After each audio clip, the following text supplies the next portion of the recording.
O verbo encontrado no versículo 54 do capítulo 12 de Lucas, que é traduzido por se levantar ou se movimentar, é o mesmo encontrado no versículo 45 do capítulo 5 de Mateus, que é traduzido por surgir ou nascer. Existe linguagem poética envolvida nesses trechos, mas, mesmo assim, indicam que Jesus tinha crença sobre o sol se movimentar, que era comum em sua época. Falavam sobre o sol se levantar acreditando que de fato se movia daquele modo. Se o que se chama de milagre de fato aconteceu, explicaram tal dizendo que o sol estava se movimentando. Até a morte foi interpretada como ação direta de Deus em muitos casos. Podem permanecer com explicações assim coisas que não podemos explicar de forma semelhante à qual se explicou que a Terra gira em torno do Sol. A morte de Jesus não teve aquela relação direta com Deus. Estima-se que a Terra tenha surgido milhões de anos após o início da formação do Sol, ou dependendo da perspectiva, simultaneamente, mas o Sol não surgiu depois. Em uma busca pela internet, encontra-se várias pessoas argumentando que a Bíblia não diz que a Terra foi criada antes do Sol. O que essas pessoas dizem com mais frequência é que os nomes Sol e Lua não aparecem no trecho concernente de Gênesis, porque não foram criados naquele momento, já haviam sido criados. Essas pessoas dizem que apenas as funções de iluminar desses corpos foram criadas após a Terra. Dizem que no lugar de haja luzeiros, o texto pode ser traduzido como que as luzes se separem. Os comentaristas que citaremos não interpretam desse modo. Depois de a Bíblia narrar que a divindade criou o céu e terra, está assim: haja luminares na expansão dos céus. E fez Deus os dois grandes luminares, o luminar maior para governar o dia e o luminar menor para governar a noite, e fez as estrelas. E Deus os pôs na expansão dos céus para iluminar a terra, e para governar o dia e a noite, e para fazer separação entre a luz e as trevas. No versículo 14 do capítulo 35 de Êxodo, o termo traduzido por luminar aparece, e o candelabro da luminária, e os seus utensílios, e as suas lâmpadas, e o azeite para a luminária. Para sustentar que esse trecho de Gênesis não sugira que a lua tenha luz própria, que atualmente sabemos que não tem, religiosos argumentam que o termo que aparece nele também é encontrado no versículo 30 do capítulo 15 de Provérbios, por exemplo, e se refere a reflexo. A luz nos olhos do mensageiro traz alegria ao coração. Mesmo que esse trecho de Provérbios fale sobre luz independente dos olhos, a construção de Gênesis não parece sugerir isso sobre a lua. No entanto, há a possibilidade de que o autor acreditasse que até o sol não tinha luz própria. Isso não é impossível, visto que é dito que a luz foi criada antes desses luzeiros, que conforme tal possibilidade seriam refletores. Ele via em terra algumas coisas refletirem bastante. De onde viria a luz que o sol refletia conforme tal concepção? Um corpo é igual ao outro na construção de Gênesis, no sentido de ter luz ou de refletir, conforme possibilidade. O que diferencia é o tamanho e o governo. Governar a noite não significa refletir a luz do sol. Inclusive já tinha existido noite independente do sol, conforme a interpretação que consideramos. O autor poderia pensar que agora o sol seria responsável por toda aquela luz do dia, ou o corpo do sol lhe parecia pequeno para vê-lo como responsável por toda aquela luz do dia, por mais que fosse maior que a lua, e ele tenha dito que os corpos foram colocados na expansão para iluminar a terra. Existem trechos da Bíblia que dizem que Deus deu o sol para a luz do dia, mas isso não significa propriamente que os autores acreditassem que toda aquela luz do dia viesse apenas do sol.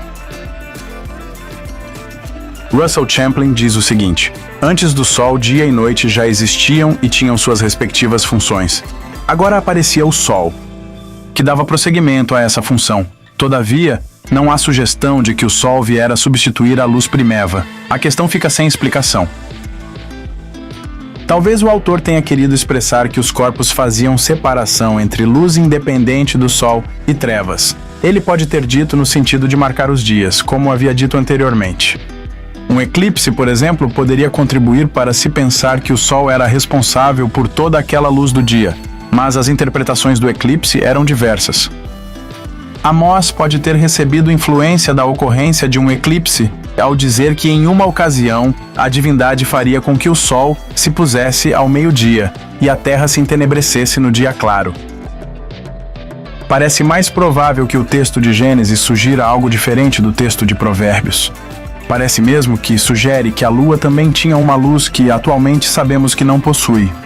Outra possibilidade referente ao trecho de Provérbios é que a expressão também reflita uma crença que contrasta com a ciência moderna, mesmo que durante a noite, no escuro, não possamos ver o brilho do olhar humano. Dizem que no escuro os olhos de um garoto chinês brilham e ele consegue enxergar, mas não sei se é verdade. Se realmente algo do tipo acontecesse no passado, o que diriam? O autor de Gênesis não deixou claro que o corpo menor refletia a luz do corpo maior por desconhecer isso completamente, ou por não considerar que tal ideia fosse fato. Nem foi inspirado diretamente por uma divindade a escrever sobre a lua de modo diferente. Bill Arnold considera que tem um motivo para as palavras traduzidas por Sol e Lua não aparecerem no capítulo 1 de Gênesis. Ele comenta o seguinte: a objetificação do Sol, da Lua e das estrelas também merece comentários. No pensamento religioso do mundo antigo, o Sol e a Lua eram divindades líderes. Muitas vezes eram os deuses mais importantes dos panteões do Antigo Oriente Próximo. O uso de luz maior e luz menor evita as palavras hebraicas para Sol e Lua, que poderiam ter sido tomadas como nomes comuns para divindades. Esses corpos tornaram-se objetos físicos em Gênesis. Foram rebaixados a meros artefatos. Arnold concorda que a cosmologia do Gênesis tenha recebido influência de antigas cosmologias do Egito e da Mesopotâmia, mas ele diz que o autor de Gênesis escreveu ideias para contrastar com ideias dessas cosmologias. Ele diz que o autor de Gênesis fez um tipo de crítica a ideias dessas cosmologias. Interessante que no Gênesis há o conto de que José sonhou que a lua e o sol se encurvavam diante dele. Mesmo que um José tenha de fato sonhado isso, o êxodo do Egito, descrito na Bíblia, é mitológico. O livro Gênesis foi escrito por autores diferentes.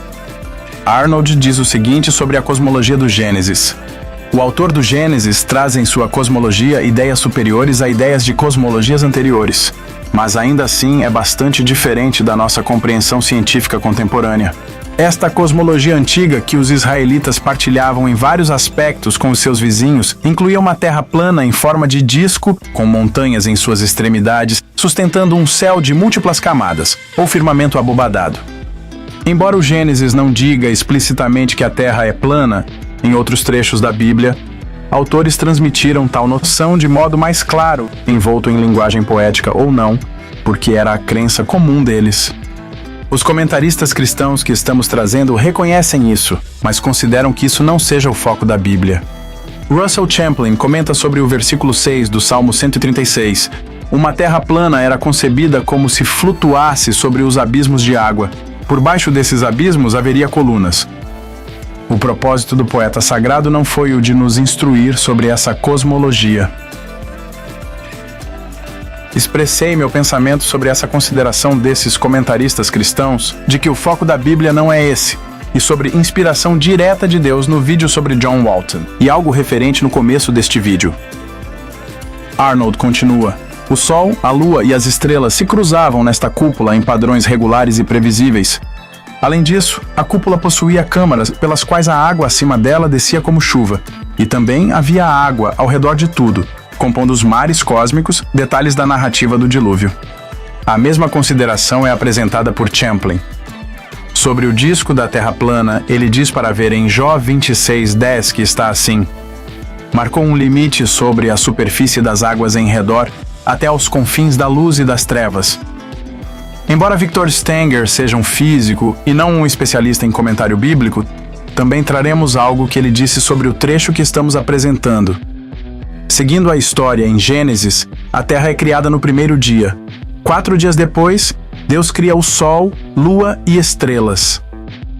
Na Bíblia, o universo é referido como um firmamento que fica acima de uma Terra plana e imóvel. O mito cosmogônico chinês que citei fornece um relato mais próximo ao científico do que o mito da Bíblia, retratando um universo em expansão começando em completo caos e sugerindo a evolução da vida. Contudo, também não se trata de uma descrição precisa dos dados científicos.